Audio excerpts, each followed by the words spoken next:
Hello friends, welcome to my YouTube channel law academy. आज हम discuss करेंगे section 2 of the criminal procedure code 1973 which talks about definitions.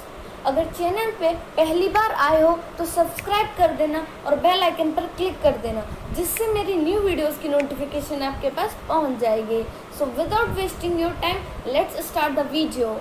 Section 2 talks about definitions. Section 2 sub clause A जो है बात करता है bailable offences की।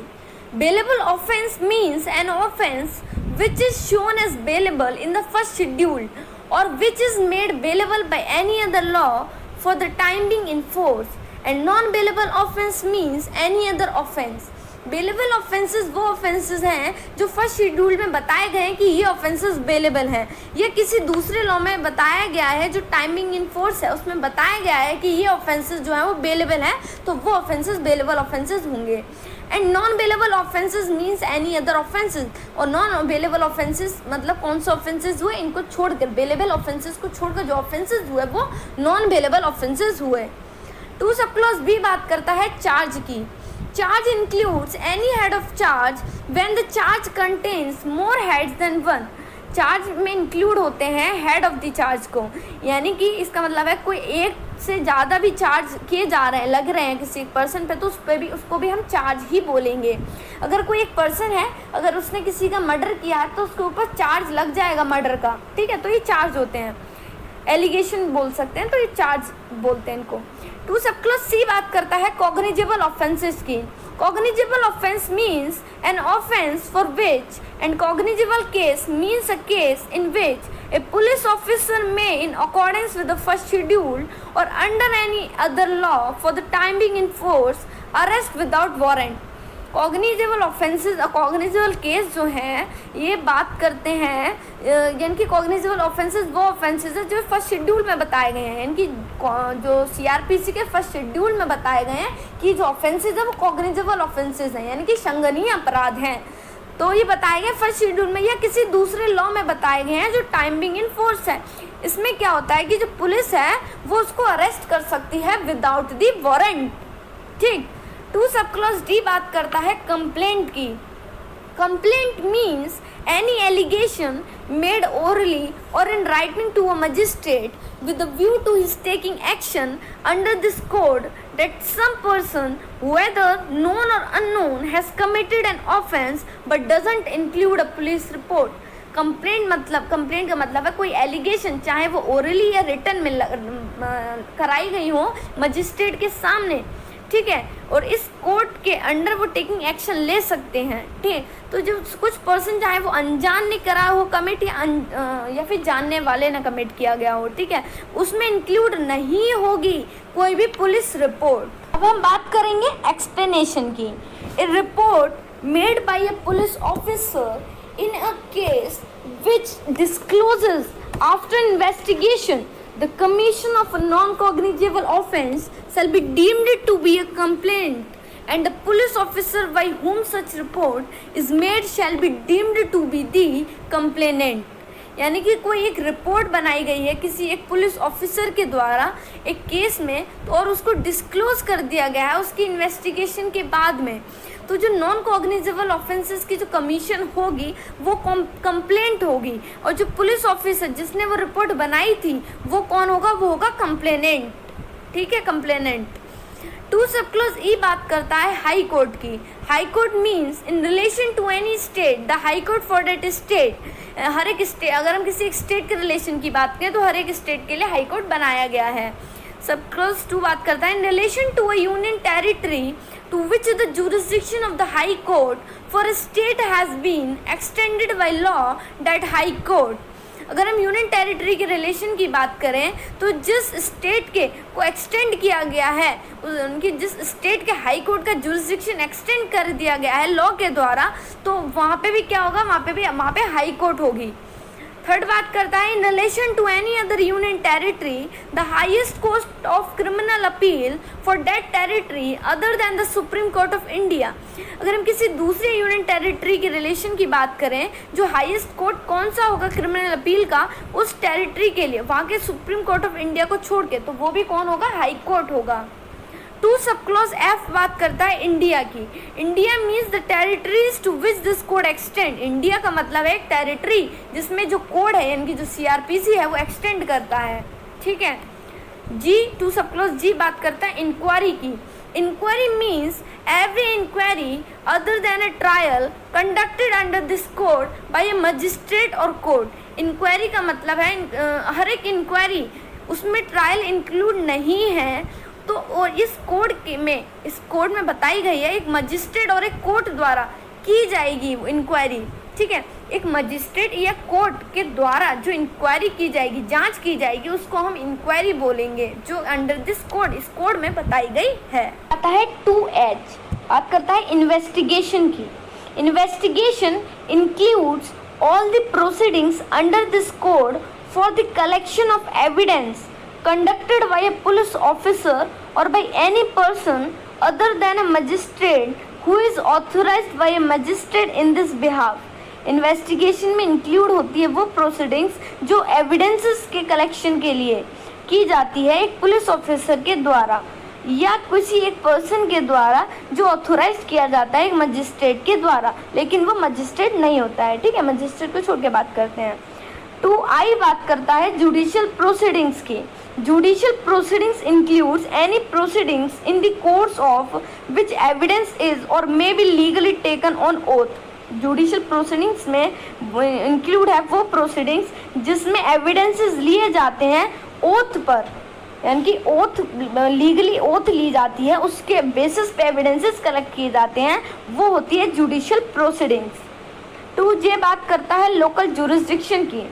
Local jurisdiction in relation to a court or magistrate means the local area within which the court or magistrate may exercise all or any of its or his powers under this code, and such local area may comprise the whole of the state or any part of the state as the state government may by notification specify।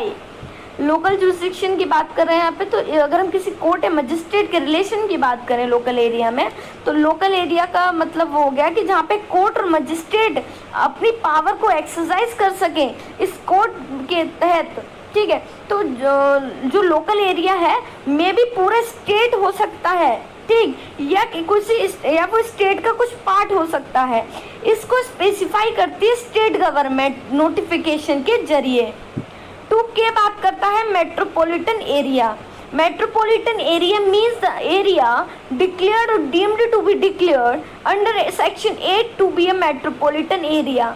Metropolitan area जो है वो section 8 में define किया गया है CrPC के। उसमें बताया गया है कि जिस एरिया की पॉपुलेशन अगर 1 मिलियन से ज़्यादा है तो वो एरिया जो है वो मेट्रोपॉलिटन एरिया होगा। बात करते हैं 2L की। 2L बात करता है नॉन कॉग्निजेबल ऑफेंसेस की। Non cognizable offence means an offence for which and non-cognizable case means a case in which a police officer has no authority to arrest without warrant। non-cognizable offenses जो हैं वो offenses होते हैं जिसमें police officer के पास में authority नहीं होती है कि उसको वो बिना वारंट के अरेस्ट कर लें, ठीक। 2M बात करता है नोटिफिकेशन की। Notification means notification published in the official gazette. Notification का मतलब है एक नोटिफिकेशन है जो ऑफिशियल गैजेट पे पब्लिश की जाती है, ठीक। 2N बात करता है ऑफेंस की। ऑफेंस मीन्स एनी एक्ट और omission made punishable by any law for the timing in force and includes any act in respect of which a complaint may be made under section 20 of the cattle trespass act 1871। Offence का मतलब रहता है कोई act, कोई कार्य, और omission यानी कि जो नहीं करना है वो ओमिशन हो गया, ठीक है। पनिशेबल है किसी भी लॉ में जो टाइमिंग इन फोर्स है, और इंक्लूड होता है उसमें जो कंप्लेंट में भी मेड जो कंप्लेंट है बनती है अंडर सेक्शन 20 में of the cattle trespass act 1871 में, वो भी ऑफेंस होगा। 2 बात करता है officer in charge of a police station. Officers in charge of a police station includes when the officer in charge of the police station is absent for the station house or unable from illness or other cause to perform his duties, the police officer present at the station house who is next in rank to such officer and is above the rank of constable, or when the state government should direct any other police officer to present।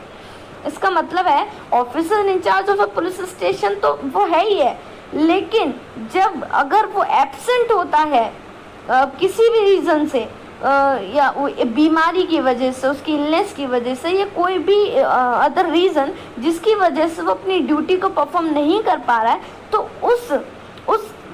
उस time पे कौन officer in charge बनेगा उस police station का।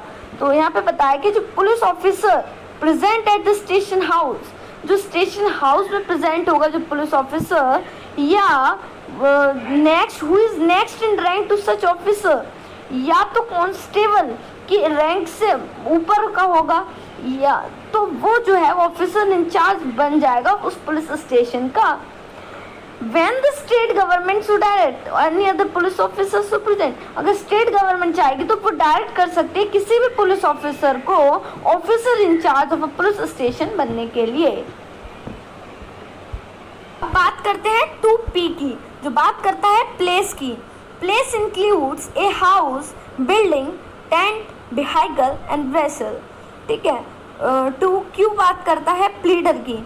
Pleader, when used with reference to any proceedings in any court, means a person authorized by or under any other law for the time being in force to practice in such court, and includes any other person appointed with the permission of the court to act in such proceedings।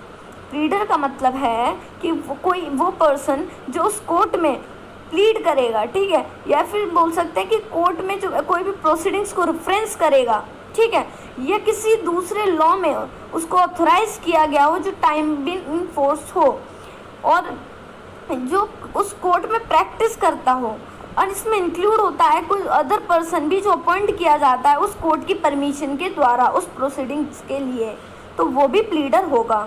2R बात करता है police report की। Police report means a report forwarded by a police officer to a magistrate under subsection 2 of section 173। Police report एक report है जो एक police officer द्वारा forward की जाती है एक मजिस्ट्रेट को। कौन सा सेक्शन में की जाती है? सेक्शन 173 के सब क्लॉज 2 में। 2S बात करता है पुलिस स्टेशन की। Police station means any post or place declared generally or specially by the state government to be a police station and includes any local area specified by the state government in this behalf। Police station का मतलब है कोई post या कोई place जो declare की जा रही है जनरली या स्पेशली स्टेट गवर्नमेंट के द्वारा वो एक पुलिस स्टेशन के लिए। उसमें इंक्लूड होता है कोई लोकल एरिया जो भी स्पेसिफाइड करा जाएगा स्टेट गवर्नमेंट के बिहाफ में। 2 सब क्लॉज T बात करता है प्रिस्क्राइब्ड। प्रिस्क्राइब्ड का मतलब होता है prescribed by rules made under this code. बात करते हैं 2U की, जो बात करता है पब्लिक प्रोसिक्यूटर की। Public prosecutor means any person appointed under section 24 and includes any person acting under the directions of a public prosecutor. Public prosecutor का मतलब है कोई पर्सन जो अपॉइंट किया जाता है सेक्शन 24 के तहत, और उसमें इंक्लूड होता है कोई भी पर्सन जो एक्ट करेगा एक पब्लिक प्रोसिक्यूटर के डायरेक्शंस के अंडर में, तो वो कौन हुआ? Public prosecutor. 2V बात करता है सब डिवीज़न की। Sub division means a sub division of a district. ठीक। 2W बात करता है समन केसेस की। Summon case means a case relating to an offence and not being a warrant case. Summon case का मतलब होता है एक ऑफेंस होता है, एक केस होता है जो एक ऑफेंस से रिलेटेड होता है, लेकिन वो वारंट केस नहीं होता। ठीक है। 2WA बात करता है विक्टिम की। ये जो प्रोविज़न है ये ऐड किया गया था 2009 में, अमेंडमेंट आई थी जब। Victim means a person who has suffered any loss or injury caused by reason of the act or omission for which the accused person has been charged, and the expression victim includes his or her guardian or legal hire. Victim का मतलब होता है एक person जो सफ़र करता हो कोई भी लॉस या इंजरी उस रीज़न की वजह से, उस एक्ट के रीज़न की वजह से, उस ओमिशन के रीज़न की वजह से जो एक्यूज पर्सन के ऊपर जिसका चार्ज लगा हुआ है।